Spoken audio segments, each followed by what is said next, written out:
This is Full Throttle, the Presidio Group's automotive industry podcast. I'm your host, Jason Stein, Presidio's managing director, and also host of SiriusXM's Cars and Culture on Business Channel 132. On a monthly basis, Full Throttle serves as the industry's meeting point for great conversations with leaders across the automotive world. The 37 years, you think you've seen it all. The last three is nothing but a curveball after curveball after curveball. I think the market's certainly cooling off. Interest rates have a big play in that. I think we've been stable because unemployment remains low, but not everyone's equal. Some brands still have a single-day supply. Demand is pretty good for them. Other brands have a 60-day supply, and it's a little bit more challenging.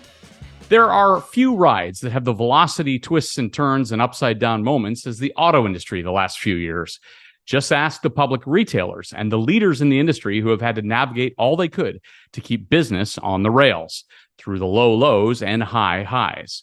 Or we can just ask David Hult. In many ways, Asbury's president and CEO has lived a dozen lives in the last few. And today, amidst inventory concerns, labor concerns, and a transition to technology, David Hult is juggling as much as he can. So what is his view on the industry just over halfway past 2023? And what is his outlook for the retail automotive industry with regard to both sales and profitability? Today, he's our guest to talk about inventory, used vehicle acquisitions, and even a Carvana experiment Asbury performed a few years ago as a learning exercise for the company. We also get David's view on acquisitions, including the group's appetite to get to its goal of $32 billion in revenue by 2025. And how has the integration of Larry H. Miller gone? Have there been any interesting surprises, good and not so good, along the way? Finally, we'll talk technology and the impact it can play on retail development. No one better than David to explore all of those topics, and he's my guest on Full Throttle. Hi, this is David Hult, and this is Presidio's Full Throttle podcast. Great to welcome you into the program, David. It's been a little while, and it's always good to be with you and see you. You as well. Give me your view of the industry right now. It's been a while since we chatted last about where you thought the state of the industry was, but what's your outlook for 2023 for the retail automotive industry? After 37 years, you think you've seen it all. The last three is nothing but a curveball after curveball after curveball. I think the market's certainly cooling off. Interest rates have a big play in that. I think we've been stable because unemployment remains low, but not everyone's equal. Some brands still have a single-day supply. Demand is pretty good for them. Other brands have a 60-day supply, and it's a little bit more challenging. I think the other piece of it, too, is a timing standpoint. The cost of sale on vehicles sold the last couple of years has really spiked. And right now, people are looking for a lower cost of sale. So these $80,000, $90,000 pickup trucks aren't moving like they used to, which is becoming more of a challenge. So I think this year is really going to be settling in, and everyone keeps talking or referring back to 19. I don't know that I see that. But there's a lot of challenges out there. You got a depleted used car market. The last 3 years, there's been no fleet business because there hasn't been new car vehicles. So you have a much smaller pool. Values are bouncing around, but even more so than values, there's finding inventory. So it's a challenging time in the market. I'd say the one thing that's consistent for us is parts and service. I think will be strong, at least for the next 7 to 10 years for a litany of reasons. I think finance and insurance is going to be fine, but the rates is certainly a challenge. To go up over 500 basis points in a year has certainly put a lot of pressure on the payments. So we're just looking at each brand and what they have to offer. We're not chasing volume. We're focused on margin as best we can and managing the environment, while certainly keeping an eye towards acquisitions. Let's talk about a couple aspects that you just mentioned. We'll start with inventory.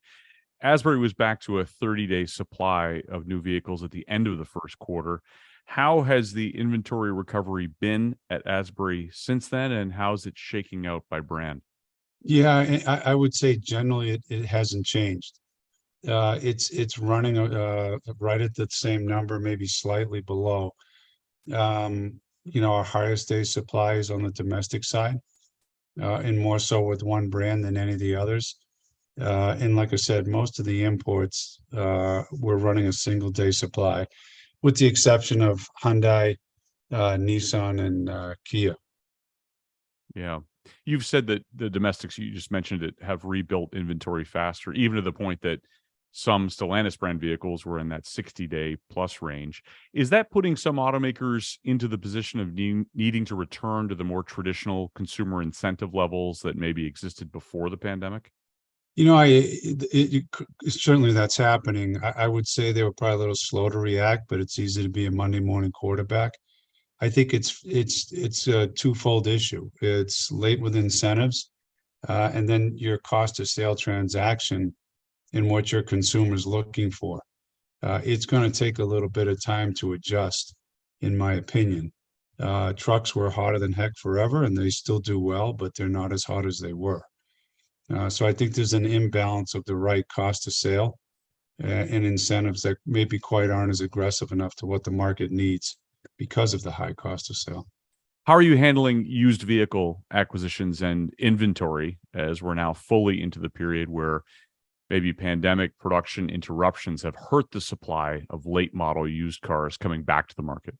Yeah, it's a great question, and everyone has a different plan. But we decided at the end of last year, the way we saw 23, inventory was going to be tight. We thought we were going to be governed by how many new cars we could sell, so we're going to be governed on the trade side. The average age of the car is over 12 years now. I don't want to chase volume.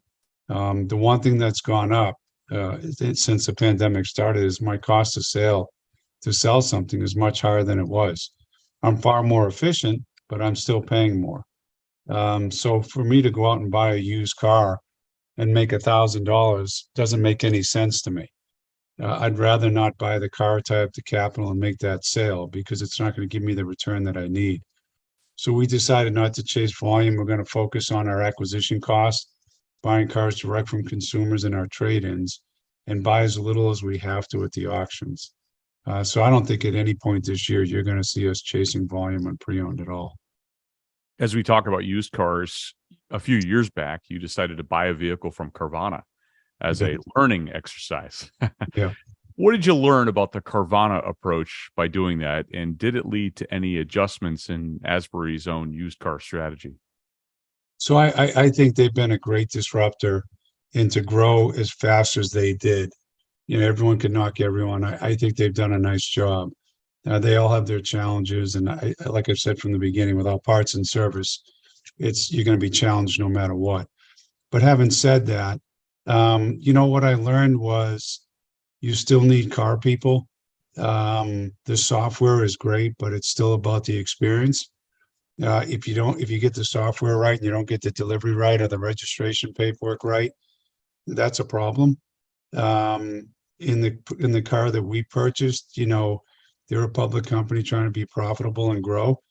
We brought it to one of our stores. It still needed some work. And there were aftermarket parts on the car, as you might expect. So I still hold true to the fact that when you have a franchise, there's a benefit with that shingle between CPO, parts and service, incentives.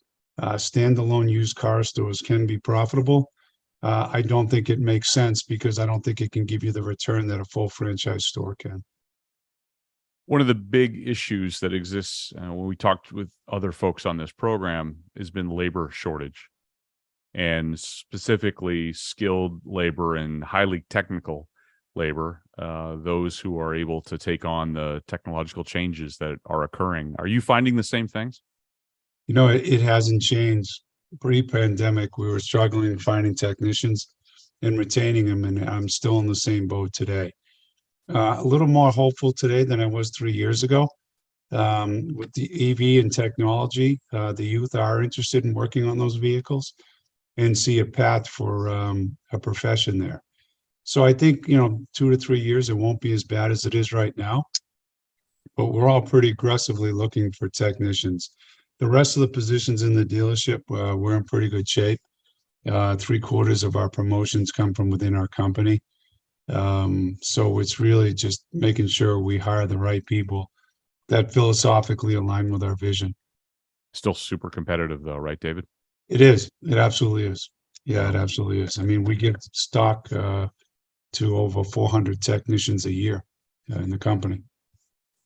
And on investments in EV infrastructure within a dealership, how are you tackling some of those problems? We talk to a lot of dealers who say that, the amount of investment is sizable and they're not seeing a strong ROI that's immediate. What's your view there? I learned from a lot of great car dealers that I worked for young in my career. Never sit on the fence. You either got to be all in or all out. While I don't think EVs is the full solution for everything in the future, I think we have to be all in. So we've chosen to do that. Years ago, we started investing in wiring and in technology within our stores to be prepared for the charging stations that are needed. We're spending millions every year between tools, training, and charging, and we'll continue to do that. Not 100% sure. I don't have a line of sight on when it's going to pay off or if it will pay off, but I think we have to be a good partner for the OEM. They're making a big investment, and we need to as well. It's a confusing landscape, isn't it? When you talk about shifting regulations, even in European countries now, and the possibility of things changing in this country. Some automakers have said we have to make we have to put a stake in the ground. We have to make our play, and the retailers will have to follow with us. But it is a moving target, right, David? It sure is, and it varies dramatically by state. Right. California has the highest penetration with EVs. They also have the best infrastructure. You get up into the Northeast, it's not great, but you can manage it. You get down into the Southwest and Southeast, it's a little bit more complicated. There's an awful lot of folks that don't own a home, so charging is complicated. And there are a lot of people that don't qualify for some of the tax incentives. I think the next 18 to 24 months are going to be interesting because there's an awful lot of EVs coming to market. And we're truly going to test the market to see if the desire is there to purchase those vehicles. Yeah. Let's talk about technology and the impact it can play on the retail development. And I'm talking about the shopping experience. ClickLane digital retailing. You've said you expect about half of Asbury's vehicle sales to involve your ClickLane platform within a few years. What percentage is that at right now, and what is it going to take to get to the 50% mark? Well, and that 50% mark is all about getting the software in the showroom. About 6 months ago, we built a showroom application for it, and we've been rolling out the stores on that. So the concept is whether you want to drive the car or not, or whether you don't want to buy the car online or not, when you come in the showroom and drive the car, there's no reason at that point when you've made a buying decision that you can't utilize the software. So we're very focused on that. And I would tell you the stores that we rolled out the showroom app on that have embraced it, because you understand car people, it takes time to transform, change. But the stores that have embraced it, 35 to 40% of their sales today are going through that software. But that's not someone sitting at home. There's a percentage of that. A lot of these people are on their phone or on their iPad in the showroom. 70% of the transactions have been done on the cell phone. Hasn't been a desktop, hasn't been an iPad. So we're going to continue to roll that out and push it because it's just logic based. If you can do a transaction in 14 minutes, you can give the customers the choices of who they want to do business with, what F&I products they want to buy, and I can make money both in the front and back end and be more proficient about it. Why wouldn't I do it? Yeah. We don't have a call center attached to it. You don't need it. If you have a call center attached to it, then that means there's something wrong with the software. But we're growing, and I think when we announce quarterly earnings this time around, they'll see how we're progressing along with it. I think I'll probably talk a little bit more about that showroom app in this next earnings call as well. Wonderful. Look forward to that. Speaking of F&I, you acquired the F&I business Total Care Auto as part of the Larry H. Miller transaction. Where is Asbury on rolling out the sales of those F&I products across your dealership network? And what's the long-term potential of owning that business? Full disclosure, when we were negotiating the deal, I tried to carve out the insurance business because I didn't understand it. Now that I understand it, I thank God that they didn't allow me to do that. Hmm. It's going to be a tremendous asset for us. It's really well managed. It's a very mature company. We have all of Colorado rolled out, all of Texas rolled out, all of South Carolina rolled out. We're about to start Georgia, and then we'll finish up in Florida. Indiana's been rolled out in St. Louis as well. So we're making really good progress. It's generating a lot of cash. It's going to be extremely profitable for us. And it's a good differentiator from our core business and what we have. And when you think about it, when it is paying out a claim, it's paying it out to our store. So we really like the business model. We love the leadership that's running the insurance business, and we just think it's going to be a differentiator for us. We looked at the finance business hard if we wanted to get into lending, and I just felt at the end of the day it wasn't our core competency, and I was more intrigued by the insurance business. And I think for us, the insurance business was the right choice. How has that integration gone with the Larry H. Miller acquisition? Has there been any interesting surprises, good, not so good, along the way? Yeah, I think it's time. For our F&I folks, selling a product is selling a product, and the products are all coverage-wise the same, so it's really not much of a difference there. A little bit of difference for the folks to get used to the different names and, time and mileage on some of the plans. But I would say it's really gone out pretty seamlessly. It wasn't a tough transition. It was harder to get the insurance approvals in each state than it was actually rolling out the product. Asbury's been on the record saying that it is still looking for dealership acquisitions to fuel its growth targets. Of course, the Miller acquisition was a blockbuster, as they say. How are you doing on the goal to get to $32 billion in revenue by 2025, and what kind of deal making is in the plan to help you get there? I'll start off by saying I don't feel the pressure to hit that number. I feel the pressure to make sure we acquire the right assets and build a sustainable company that makes sense. So we've passed on a lot of acquisitions in the last year just because I didn't think they were good fits for us. We announced in the first quarter, we expensed $2.5 million working on a large acquisition that in the ninth inning didn't happen. That was unfortunate. It was a large acquisition that would have been good.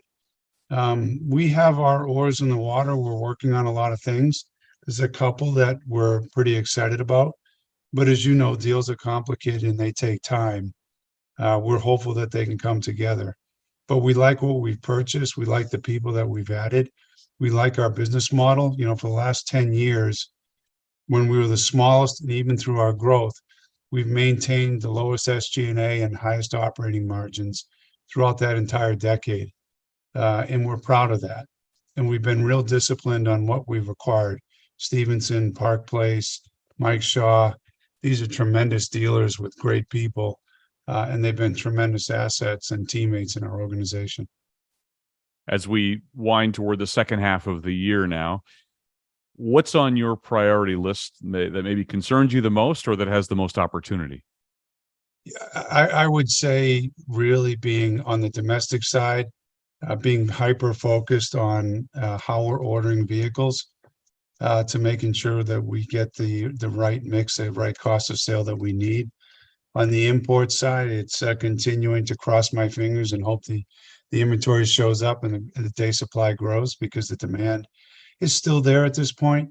Making sure that we don't lose focus on our level of service. Really, and how we sell and service vehicles is the most part. Not too focused on pre-owned. I don't think I can control it.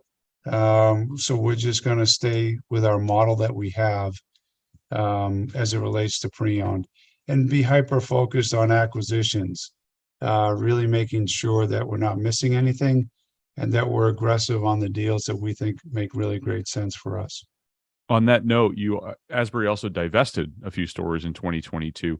Do you anticipate more of that, or is the network kind of where you want it to be pending future acquisitions? Sure, I'll share something with you. I'm debt averse. We've created enough debt through all our acquisitions, So I don't want to do any more acquisitions with having to go to the market for money.